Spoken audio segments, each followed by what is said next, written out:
어느 마을에 오래되어 금이 가고 조금 깨진 못생긴 물항아리가 있었습니다. 항아리의 주인은 이상하게도 물을 길어올 때 온전한 항아리가 아닌 깨진 항아리를 사용했습니다. 깨진 항아리는 마치 온전한 항아리처럼 자기를 아껴주는 주인에게 고마우면서도 한편으론 미안한 마음이 들었습니다. 어느 날 깨진 물항아리가 주인께 물었습니다. 주인님, 왜 온전한 항아리도 많은데 물을 길어올 때 저를 사용하시나요? 전 별로 소용가치가 없는 물건인데요. 주인은 그의 물음에 아무 말도 하지 않은 채 그 물항아리를 지고 계속 집으로 가고 있었습니다. 그러다 어느 길을 지나면서 주인이 부드러운 목소리로 말했습니다. 얘야, 우리가 걸어온 길을 보아라. 그제야 물항아리는 그들이 늘 물을 길어 집으로 걸어오던 길을 보았습니다. 주인님, 어떻게 이 산골 길가에 이렇게 예쁜 꽃들이 피었을까요? 길가에는 예쁜 꽃들이 아름다운 자태를 자랑하듯 싱싱하게 피어 있었습니다. 메마른 산길가에서 너의 깨어진 틈으로 새어나온 물을 먹고 자란 꽃들이란다. 금이 간 네 모습 때문에 많은 생명이 풍성하게 열매를 맺으며 자라고 있지 않니? 그러니 너를 어떻게 버릴 수 있겠니?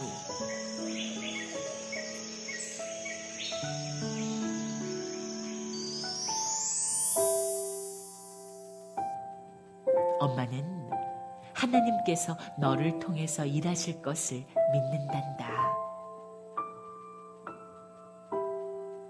하나님은 평안하고 근심 없는 시간뿐만이 아니라 힘들고 어려운 고난의 시간까지도 사용하시며 결국은 그분의 뜻에 맞게 선하게 우리의 깨진 틈을 사용하십니다. 나의 깨진 틈도 사랑해 주시는 주님을 믿고 새롭게 사용될 우리를 기대해 봅니다.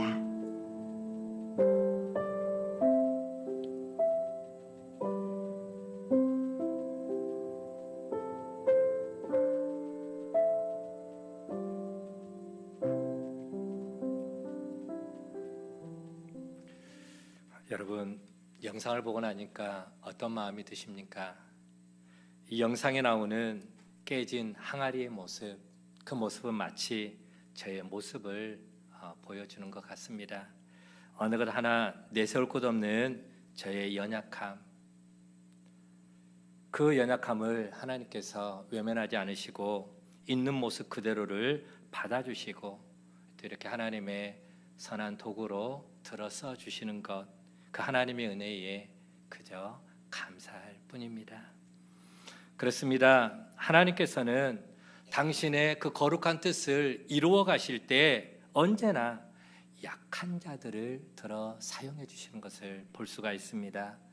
강한 자도 약하게 하시고 높은 자를 낮추신 후에 그를 당신의 뜻을 이루어갈 선한 일꾼으로 들어 사용해 주신다라고 하는 것이죠.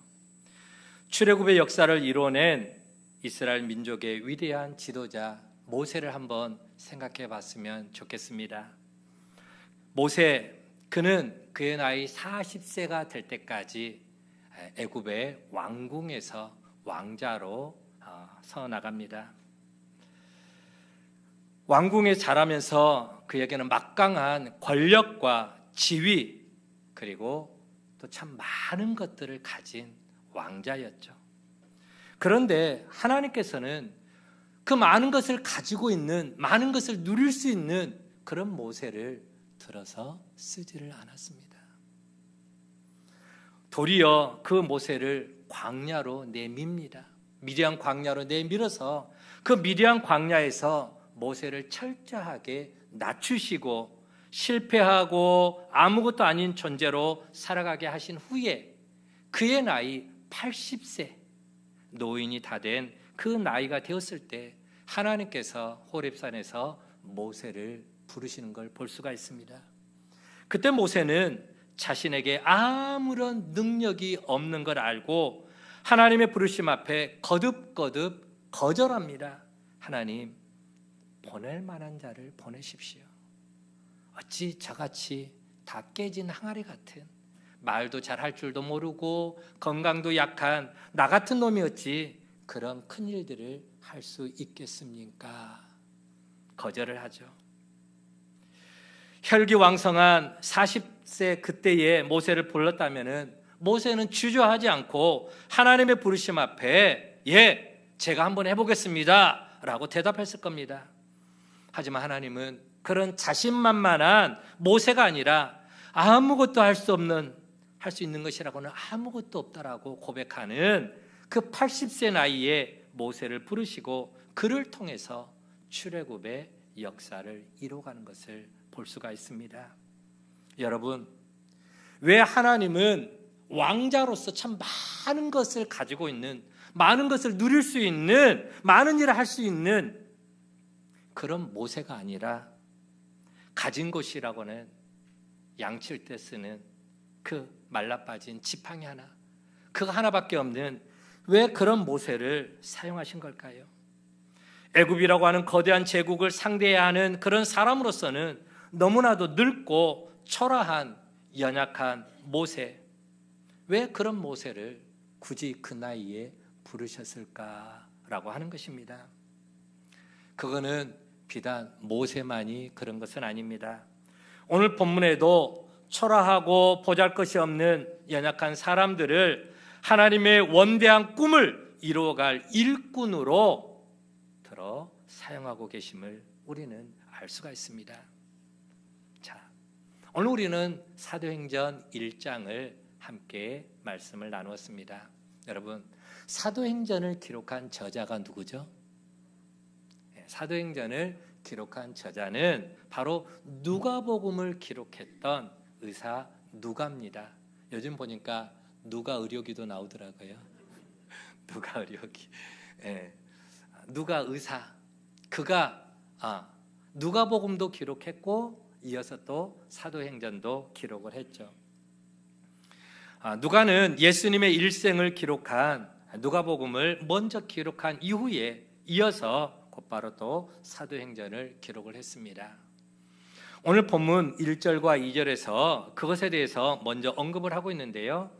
같이 한번 읽어보도록 하겠습니다. 시작. 데오빌로여, 내가 먼저 쓴 글에는 무릇 예수께서 행하시며 가르치시기를 시작하심부터 그가 택하신 사도들에게 성령으로 명하시고 승천하신 날까지 이를 기록하였노라. 먼저 쓴 누가복음에서는 어떤 내용을 다루었는가? 먼저 쓴 누가복음에서는 예수님의 일생, 그 가운데서도 부활하시고 또 하늘로 승천하신 것까지 누가가 기록을 했다라고 그렇게 말씀을 하고 있습니다. 누가는 데오빌로라고 하는 그 로마의 고위 관직 데오빌로 각하, 그 데오빌로 각하가 예수님에 대해서 자세히 알고 그리고 예수 믿는 사람이 되었으면 하는 그런 바람에서 예수님을 소개하는, 예수님이 누구인지에 대해서 예수님의 일생을 다루는 누가복음, 복음서를 써서 데오빌로 각하에게 보냈습니다. 자, 그렇다면 여러분, 한 가지를 더 생각해 봅시다. 왜 누가는 누가복음에서 그치지 아니하고 왜 굳이 사도행전까지 썼을까라고 하는 겁니다. 데오빌로를 전도하려고 하는 목적으로 누가복음을 기록했다면은 이미 그 목적은 이룬 것이나 다름이 없습니다. 어디서 그걸 알 수 있느냐?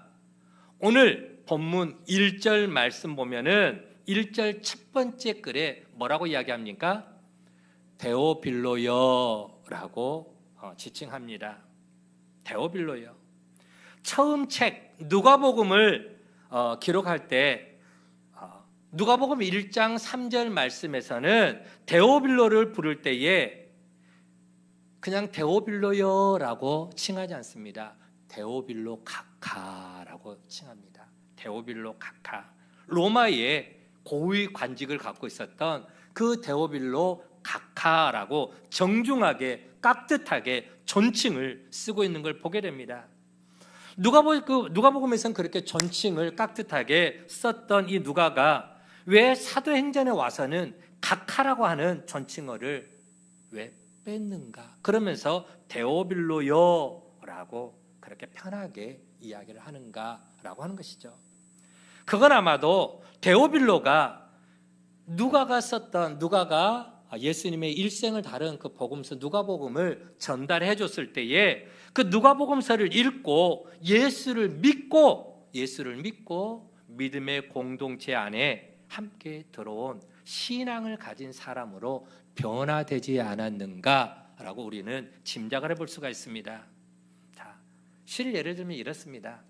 어떤 사람이 처음 교회에 나왔을 때 우리는 그를 깍듯하게 존중하며 부릅니다.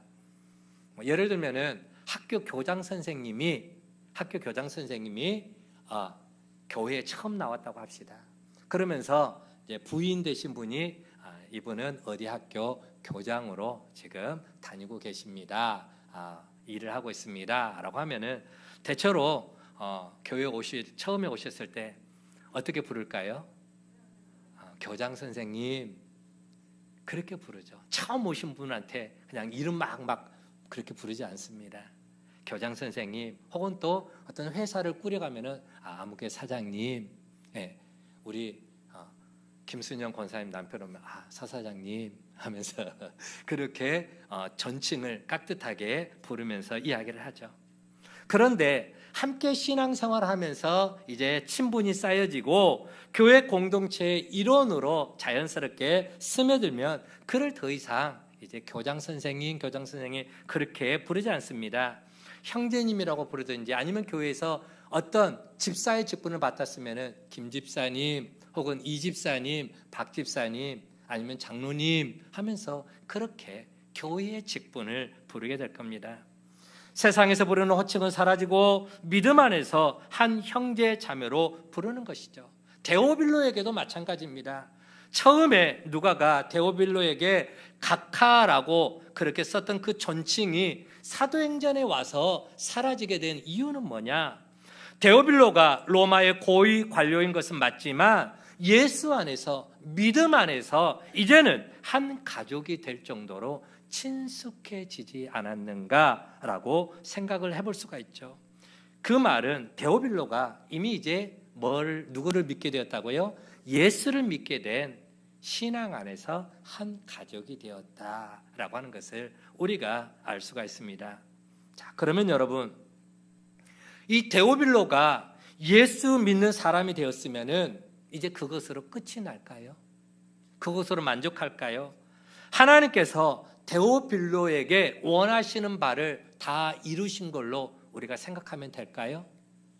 그랬다면은 만약에 그것이 목적이었다면 데오빌로가 예수 믿고 구원받은 하나님의 자녀가 된 거 그것으로 목적이 끝났다면은 굳이 누가는 사도행전을 쓸 필요가 없었을 겁니다. 그렇죠? 누가는 굳이 사도행전을 쓸 필요가 없었겠죠.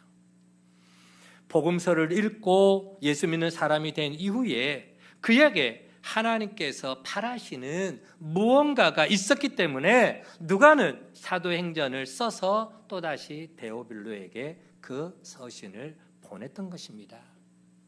그게 뭔가라고 하는 겁니다. 하나님이 원하시는 것.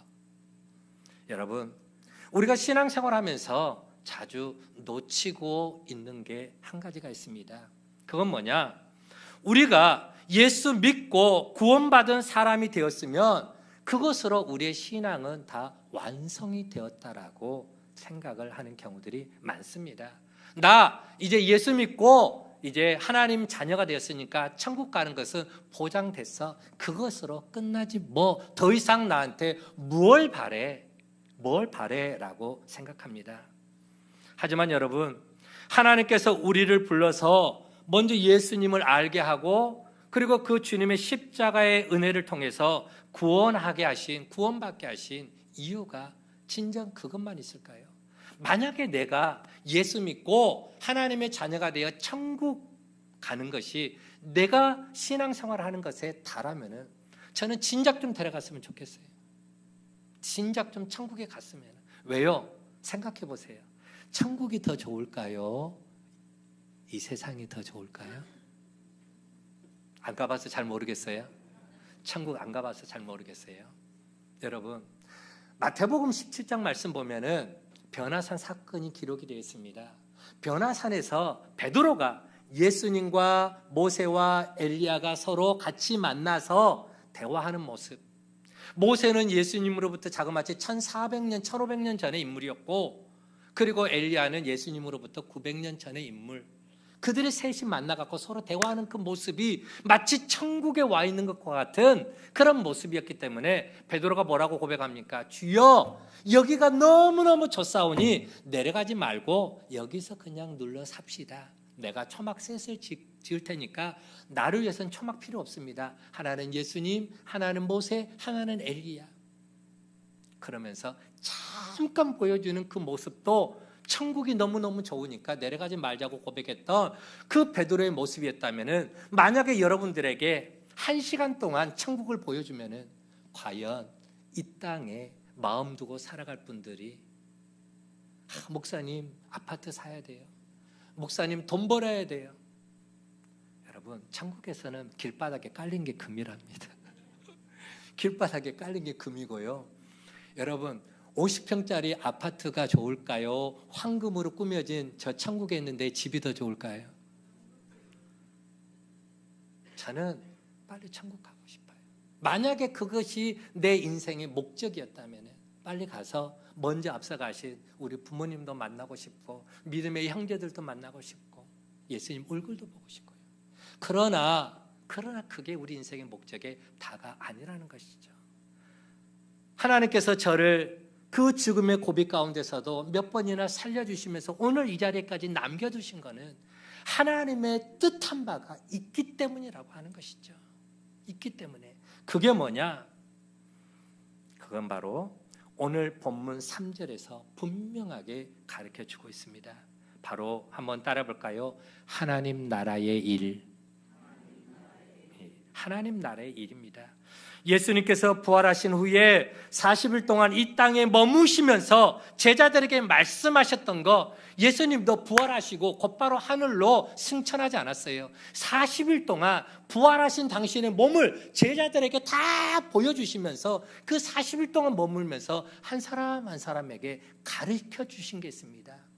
그게 뭐냐? 그게 바로 하나님의 나라와 하나님 나라의 일을 제자들에게 맡겨주시고 가르쳐주신 거죠. 부활하신 예수님을 만난 제자들에게 맡겨진 사명도 바로 그거였습니다. 하나님 나라와 하나님 나라의 일이었습니다. 예수님께서 이 땅에 사시면서 늘 마음에 품고 있었던 그것이 뭐냐? 바로 하나님의 나라였다라고 하는 것입니다. 하나님의 나라. 입만 열면은 예수님이 천국은 마치 이와 같다. 천국은 마치. 늘 하나님의 나라, 천국에 대해서 말씀하고 있는 거죠. 이스라엘 백성들은 오늘 6절에 말씀한 것처럼 이스라엘의 회복, 거기에 대해서 말씀합니다. 이스라엘이 회복되는 것이 어느 때쯤 있겠습니까? 이때쯤입니까? 라고 예수님께 묻죠. 그 이스라엘의 회복이 뭘 말합니까? 로마에게 빼앗겼던 나라의 주권을 회복하는 것. 일본에게 빼앗겼던 우리나라의 주권을 다시 회복하고 우리나라가 독립을 다시 쟁취하는 것처럼 이스라엘도 당시에 로마의 나라를 빼앗겼던 그 상황 속에서 그 나라를 다시 되찾는 민족의 해방을 간절하게 기다렸습니다. 그런데 예수님께서는 그 이스라엘의 회복보다, 그것보다 먼저 너희가 관심을 가져야 되고 먼저 구하고 이루어야 될 것이 바로 하나님의 나라다라고 그렇게 말씀을 하고 있는 것이죠. 그래서 예수님께서 공생애를 시작하시면서 가장 첫 번째로 외치셨던 말씀이 있습니다. 마가복음 1장 15절 말씀인데 우리 같이 한번 읽어보도록 하겠습니다. 시작. 때가 찼고 하나님 나라가 가까이 왔으니, 어떤 나라가 가까이 왔다고요? 하나님의 나라. 하나님의 나라. 예수님은 하나님의 나라를 가지고 이 땅에 오셨고 그 하나님의 나라를 이루시기 위해서 이 땅에서의 사명자로서의 삶을 사셨던 겁니다. 그리고 제자들을 부르고 그들을 3년 동안 데리고 다니면서 훈련시킨 이유도 하나님의 나라를 만들어가는 사람들이 되게 하기 위해서 3년 동안 그들을 훈련시켰던 거죠. 부활하신 후 40일 동안 계시면서 제자들에게 가르치셨던 것도 하나님의 나라였고, 승천하시면서 또 꼭 만들어가야 할 것이 바로 하나님의 나라라고 가르쳤습니다. 승천하시면서 예수님이 마지막으로 하셨던 말씀, 땅끝까지 이르러 내 증인이 되라. 땅끝까지 이르러 내 증인. 다시 말하면 복음의 증인 되어서 하나님의 나라를 너네들이 만들어 가라, 이루어 가라 라고 하는 것이죠. 그렇다면 여러분, 그 하나님의 나라를 만들어 가라 그 사람들은 과연 누가 그런 나라를 만들어 갈까요? 누가요? 당시에 높은 지위를 갖고 있었던 대제사장, 산헤드린 공회의원, 혹은 유명한 서기관이나 명망 있는 선생님들, 랍비들이었을까요? 예수님은 그들을 통해서 당신이 꿈꾸는 하나님의 나라를 만들어 가기를 원했을까요? 아닙니다. 예수님께서 꿈꾸시는 하나님의 나라를 만들어 가기 위해서 선택된 사람들이 있습니다. 그들이 바로 오늘 본문에 소개가 되어지고 있는 갈릴리 사람들이었습니다. 갈릴리 사람들. 여러분, 갈릴리 사람들은 어떤 사람들이었을까요? 네? 어부들. 예. 당시에 갈릴리 지역이라고 하는 것은 마치 이방인 땅으로 취급을 받았습니다. 저 시골 한 모퉁이에 있는 동네처럼. 그만큼 갈릴리가 소외되었고 무시당했습니다. 갈릴리 사람들 하면은 우리가 자주 쓰는 말로 에이 촌놈들 하는, 그렇게 비속어처럼 무시당했던 것이죠. 유대와 예루살렘에 비해서 낙후가 되어 있었고 문화적인 혜택도 제대로 누리지 못했던, 경제적으로도 어렵게 살아갔던 사람들, 그들 가운데 배운 사람이 많지 않아서 무식한 사람들이 대부분이었습니다. 여러분, 베드로, 야고보, 요한 이런 제자들이 가방끈이 길었겠습니까? 대학교, 대학원, 박사, 석사 그런 거 가졌을까요? 스펙이 좋았을까요? 옛날에 우리로 치면 저 농사꾼들, 시골에 우리 농사 짓던 부모님들,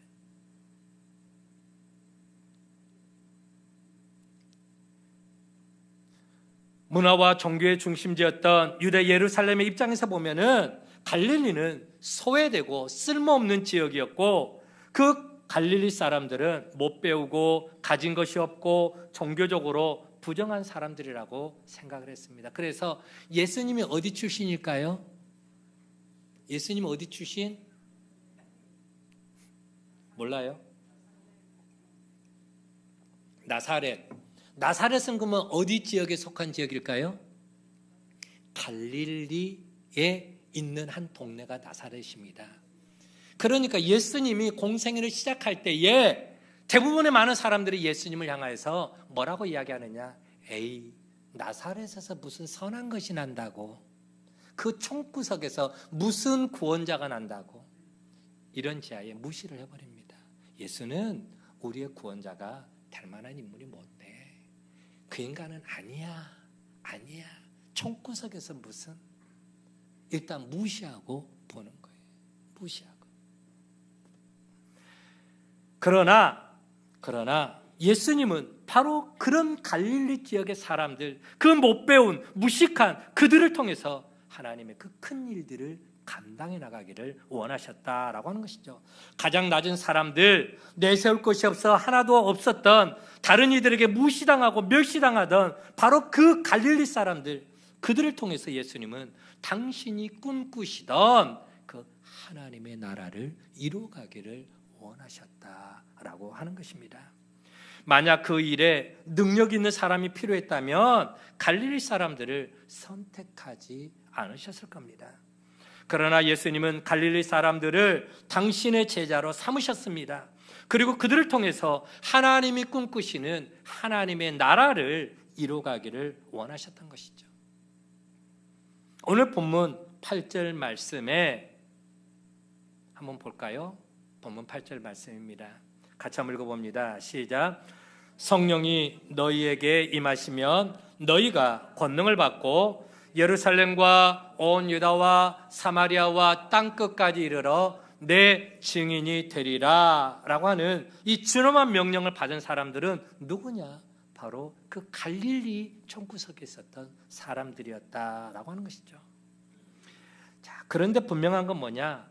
그 갈릴리 총구석에 있는 사람들은 그 예수님이 꿈꾸셨던, 예수님이 만들어가기를 원하셨던 바로 그 놀라운 그 큰 일들을 행할 만한 능력이 있었을까요? 없었을까요? 오늘 본문은 바로 그런 위대한 명령을 받은 갈릴리 사람들의 그 현 상태를 잘 보여주고 있습니다. 본문 11절 말씀에 보면은 승천하신 예수님을 어리둥절하게 쳐다보고 있는 그 모습들, 갈릴리 사람들을 향해서 두 천사가, 예수님과 함께 하늘로 올라가는 두 천사가 그 갈릴리 사람들을 향해서 이렇게 말합니다. 갈릴리 사람들아, 어찌하여 서서 멍하니 하늘만 쳐다보고 있느냐라고 하는 거예요. 이 갈릴리 사람들아, 왜 멍하게 하늘만 쳐다보고 있느냐? 여러분, 당시의 상황을 한번 상상해 보시기 바랍니다. 예수님께서 부활하신 후에 제자들은 예수님을 향하여 또다시 일말의 희망을 갖게 됩니다. 한번 실망을 했습니다. 그렇죠? 예수님을 처음에 따라 나섰을 때 예수님께서 500여의 기적을 일으키고 예수님께서 귀신을 내어쫓고 예수님께서 병자들을 고치시고 수 없는 기적과 이적을 행하시니까 예수님 저분이 임금이 되면은 로마를 몰아내고 우리 민족을 다시 한번 일으켜 세우실 거다. 예수님 저분을 우리의 임금으로 모시면은 먹고 사는 것은 우리가 걱정할 필요가 없다. 그러면서 수많은 사람들이 그 종려나무 가지를 흔들면서 호산나 다윗의 자손이여 호산나 만세 만세를 외치면서 예수님이 드디어 이제 우리 이스라엘의 왕이 되는구나 라고 예루살렘으로 입성하는 예수님을 바라보면서 환호성을 질렀습니다. 그런데 예수님이 어떻게 됩니까? 너무나 허무하게, 너무나 아쉽게, 김 빠지게 십자가에서 죽어버리신 거예요. 십자가에 죽어버리니까 그들의 모든 꿈은, 그들의 모든 소망은 산산조각이 다 나버린 겁니다. 일장 춘몽이 되어버린 거예요. 그래서 다 어떻게 해버렸더라? 갈대로 다 흩어져 버리는, 그랬죠. 그런데 예수님이 다시 살아나셨어. 다시 부활하셨어. 그들 앞에 다시 나타나셨어. 우와, 예수님이 죽음을 이기고 부활하셨네. 그러면은 다시 꿈을 꾸기 시작하는 거예요. 다시 일말의 희망을 갖게 되는 거예요. 와, 저 예수라면은 이제 그날이 오겠구나. 그날이 언제입니까? 그날이 무슨 날입니까? 그렇죠. 이스라엘 나라를 회복하심이 이때입니까? 이제 정말 주님께서 이 민족을 일으켜 세울 때가 지금입니까? 라고 묻는 것이죠. 오직 그들의 마음자리에는 민족의 해방밖에 없었습니다. 정치적인 메시아, 정치적인 해방. 그렇게 예수님께 희망을 걸고 있었었는데 주님께서 슈 하고 하늘로 올라가 버리네. 하늘로 올라가 버리니까는 얼마나 황당하겠어요. 아직 독립도 이루지를 못했는데 여전히 자기들은 로마의 압제하에 있는데 자기들의 그 모든 희망을 저버리고 예수님이 천사들과 함께 하늘로 올라가 버리니까 일말에 그 조그맣게 가졌던 희망마저 순간적으로 다 사라져버리는 얼떨떨해서 멍하게 하늘을 쳐다보고 있는 그 모습. 주님께서 하늘로 올라가신 지금 이 순간 자기들이 이제 앞으로 뭘 해야 될지 아무것도 생각이 나지 않는 겁니다. 그런데 바로 그런 그들에게 천사들이 말합니다. 하늘만 쳐다보고 있지 말아라. 왜요? 너희가 이 땅에서 해야 할 일이 있느니라. 그게 뭡니까? 그게 뭡니까? 해야 할 일이 뭐라고요? 하나님의 나라를 이루어가는 일입니다. 복음의 증인이 되는 일입니다. 비록 그들은 초라한 사람들입니다. 다른 이에게 멸시당하고 내세울 만한 것이 하나도 없는 마치 깨어져 버린 항아리와 같은 쓸모없다고 생각하는 그런 사람들. 그런데 주님께서는 그들을 통해서 하나님의 나라를 이루어 가실 것이기에 이 땅에서 복음의 증인으로 살라고 말씀하십니다. 언제까지? 땅 끝까지 이르러. 땅 끝까지 이르러. 그러면은 여러분, 그렇게 배운 것도 없고 가진 것도 없고 갈릴리 사람 하면 사회적으로 어떤 영향력도 끼칠 수 없는 그렇게 멸시받던 갈릴리 사람들이 그럼 어떻게 하나님의 나라를 이루어갈 수 있을까? 어떻게 그들의 복음의 증인으로 하나님의 나라를, 하나님의 꿈을 이루어갈 수 있느냐라고 하는 겁니다. 갈릴리 사람인 그들에게는 그럴 만한 능력이 없었습니다. 예수님께서 붙잡히실 때에 모두 다 소스라치게 놀라면서 도망쳐버렸던 제자들, 여전히 그들은 연약하고 두려움으로 가득 찬 그러한 나약한 존재들이었습니다. 그런 그들의 모습 속에 하나님의 나라를 만들어갈 만한 능력이 없었던 거죠. 복음의 증인으로 예수님의 십자가와 부활을 증언할 능력이 그들에게는 없었습니다. 그런데도 하나님은 그 갈릴리 사람들에게 그 일을 하라고 맡겨주시는 겁니다. 어떻게 그 일을 감당해 나갈 수가 있을까요? 그들에게는 그럴 만한 능력이 없는데요. 어떻게? 김기순 집사님, 어떻게? 그런데 방법이 있더라라고 하는 겁니다. 방법이 있더라. 어떤 방법일까요?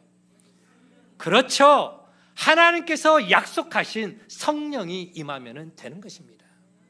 성령이 임하면, 오늘 본문 8절 말씀에서 말씀합니다. 오직 성령이 너희에게 임하시면 너희가 뭘 받고? 권능을 받는다. 두나미스, 권능, 능력.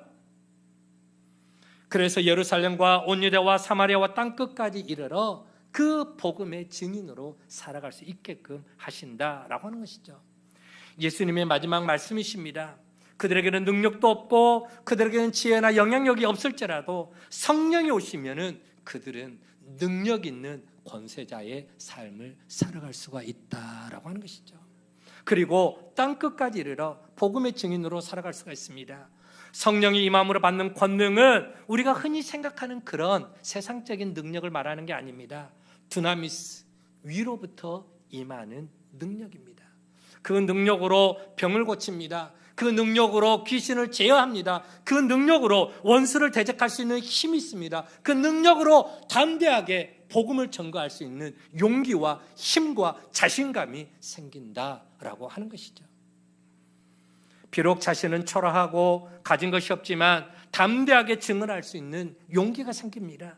자신들은 말을 잘 못하는 사람일지라도 성령께서 내 입에 무슨 말을 해야 할지 입에다가 말을 할 그 말을 우리 입술에 붙여주십니다. 때로는 복음을 전하다가 박해를 받고 시련을 겪고 온갖 반대에 부딪힌다 할지라도 거기에 굴하지 아니하고 내가 사람의 말을 듣는 것이 옳으랴 하나님의 말씀을 듣는 것이 옳으랴, 그 사내들은 공회원 앞에서도 그 검찰청 앞에서도 담대하게 복음을 외쳤던 베드로와 요한의 모습, 이게 바로 성령에 충만한 사람의 모습인 것입니다. 사도 바울처럼 담대하게 거침없이 하나님의 나라를 전파하며 복음의 증인으로서의 삶을 살아갈 수가 있는 것이죠. 자, 그러면 여러분, 왜 그 일에, 그런 일에, 중요한 일에, 하나님의 나라를 이루는 일에 왜 하필이면 갈릴리 사람들일까라고 하는 거예요. 왜요? 왜 갈릴리 사람들을 사용하신 걸까요? 좀 더 많이 배우고 좀 더 권세 있는 많은 것을 갖고 있는 힘 있는 자들을 들어 쓰시면은 더 효과적으로 복음을 증언할 수 있을 텐데 왜 하필이면은 아무것도 내세울 만한 게 없는 그 가난한 배운 것 없는 갈릴리 사람이냐?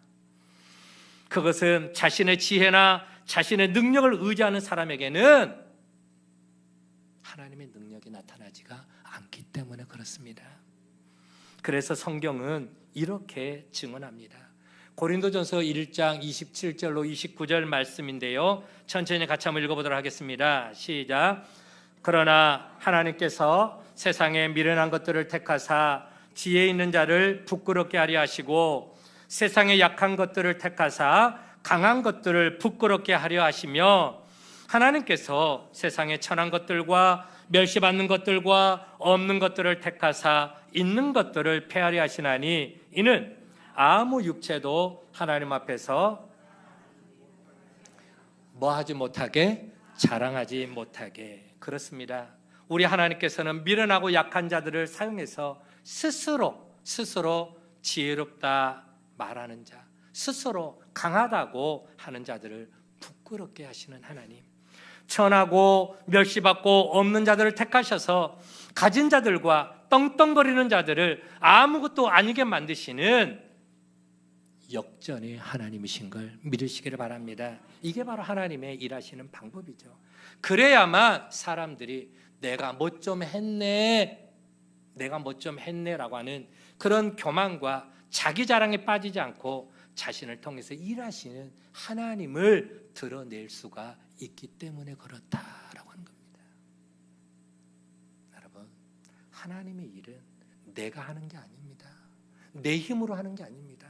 내 능력으로 하는 게 아닙니다. 나는 무익한 종이지만, 나는 깨진 항아리 같지만 그럼에도 불구하고 나 같은 연약한 자에게 성령이 임함으로 성령의 능력과 권세를 더해주므로 하나님의 힘으로 하는 줄 믿으시기를 바랍니다.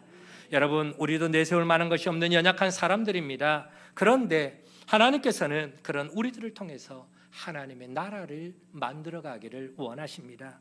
우리의 힘이나 우리의 능력이나 우리가 가진 뭔가를 통해서가 아니라 오직 성령의 권능을 통해서 일하기를 원하시죠. 나는 배운 것이 없다라고 하나님 나라의 일꾼에서 쓰임받지 못하는 게 결코 아닙니다. 내 꼴이 초라하고 볼품없는 그런 모습이라고 해서 하나님이 그런 나를 외면하시는 분도 결코 아닙니다. 성령이 임하시면 갈릴리 사람들을 통해 하나님의 나라를 만들어 가신 것처럼 오늘 이 시대 속에서도 우리들에게 성령이 함께 하심으로 우리가 성령의 능력을 던지게 되면 우리도 하나님의 일꾼이 되어 하나님의 나라를 함께 일궈가는 동역자로 쓰임받게 되는 줄 믿으시기를 바랍니다. 처음 질문으로 돌아가 보겠습니다. 왜 누가는 데오빌로에게 누가복음을 써준 것으로 만족하지 않고 굳이 또다시 사도행전을 써서 그에게 보냈을까요? 우리가 예수 믿어 구원받는 것, 그것만으로 끝나서는, 그것만으로 만족해서는 안 된다라고 하는 것이죠. 구원받은 백성이라면 마땅히 하나님의 나라를 만들어갈 하나님 나라의 주역이 되어야 될 줄로 믿습니다. 여러분, 구원받았습니까? 여러분, 정말 예수님을 나의 구주로 고백하십니까? 그렇다면 우리는 거기에만 머물러 있어서는 안 됩니다. 이제 우리는 하나님의 나라를 만들어 가야죠. 오늘 주님께서 마지막으로 승천하시면서 하셨던 말씀, 오직 성령이 너희에게 임하시며 너희가 권능을 받고 예루살렘과 온 유다와 사마리아와 땅 끝까지 이르러 뭐가 되라? 증인이 되라. 복음을 전하라. 복음을 전하여 너희로 하나님의 나라가 확장되게 하라 말씀을 하고 있습니다. 그렇습니다. 우리의 힘으로는 안 되지만 하나님의 영 성령께서 우리에게 오시면 우리가 권능을 받습니다. 복음의 권능을 덧입게 됩니다. 담대함의 권능, 시련과 고난과 박해를 견뎌내며 하나님의 일꾼으로 감당해 나갈 수 있는, 살아갈 수 있는 권능을 덧입게 됩니다. 여러분, 하나님의 나라는 우리 힘으로 만들어가는 게 아닙니다. 하나님의 영, 성령이 임할 때 성령의 능력으로 가능합니다.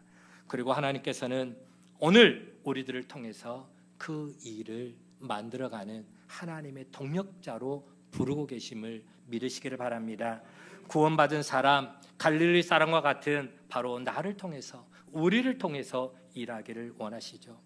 하나님의 이와 같은 부르심 앞에 갈릴리 사람처럼 오늘 비록 내세울 것은 없지만, 깨진 항아리 같지만 성령의 충만함 속에서 성령의 능력을 덧입고 복음의 그 일꾼으로, 복음의 증인으로 존귀하게 하나님의 나라를 일궈가는 역군들이 되어지기를 주의 이름으로 간절히 축원을 드립니다. 하나님 감사합니다. 오늘 참으로 어느 것 하나 내세울 만한 것이 없고 또 하나님 앞에 자랑한 것이 없는 그 연약한 갈릴리 지역 사람들, 하나님은 그런 연약한 자들을 통해서 성령을 덧입혀 주시고 땅끝까지 이르러 하나님의 나라를 만들어가는 복음의 역군들로 그들을 들어 써주시는 것을 보게 됩니다. 하나님, 오늘 우리들도 마찬가지입니다. 우리는 마치 깨어진 항아리와 같이 어느 것 하나 하나님 앞에 내세울 만한 게 없습니다. 우리가 지혜가 있다 한들 하나님의 지혜에 미치리까? 우리가 가진 것이 있다 한들 만복의 근원이 되시는 하나님 앞에 자랑할 것이 있겠습니까? 우리가 그 어떤 세상적인 부와 권세를 갖고 있다 할지라도 그 모든 것들은 하나님 앞에 아무것도 아닙니다. 우리는 세상에서 자랑할 만한 것이 아무것도 없는 연약한 갈릴리 지역의 사람들과 다를 바가 없습니다. 그러나 이런 연약한 저희들을 오늘 또 하나님께서는 택하시고 예수 그리스도의 십자가와 그 부활의 능력을 덧입혀 주시고 하나님의 백성 삼아 주셔서 이제는 우리를 통해서 계속해서 가정에서, 직장에서, 우리가 서 있는 그 삶의 자리에서 하나님의 나라를 만들어가는 복음의 증인의 삶을 살아가기를 원하고 있습니다. 그 하나님의 부르심 앞에 우리가 기쁨으로 응답하며 주여 내가 여기 있사오니 나를 들어 사용하여 주옵소서. 하나님의 부르심 앞에 기쁨으로 응답하며 하나님의 그 권능의 손에 붙들림 받고 성령의 그 권능과 그 권세를 덧입고 충만함 속에서 이 귀한 사역을 힘있게 감당해 나가는, 그래서 금년 한 해 동안 우리 모든 믿음의 가족들이 하나님 나라를 더 아름답게 일궈나가는 능력 있는, 권세 있는 주역들이 되어주도록 하나님 축복해 주옵소서. 감사를 드렸고 예수님의 이름으로 기도하옵나이다. 아멘.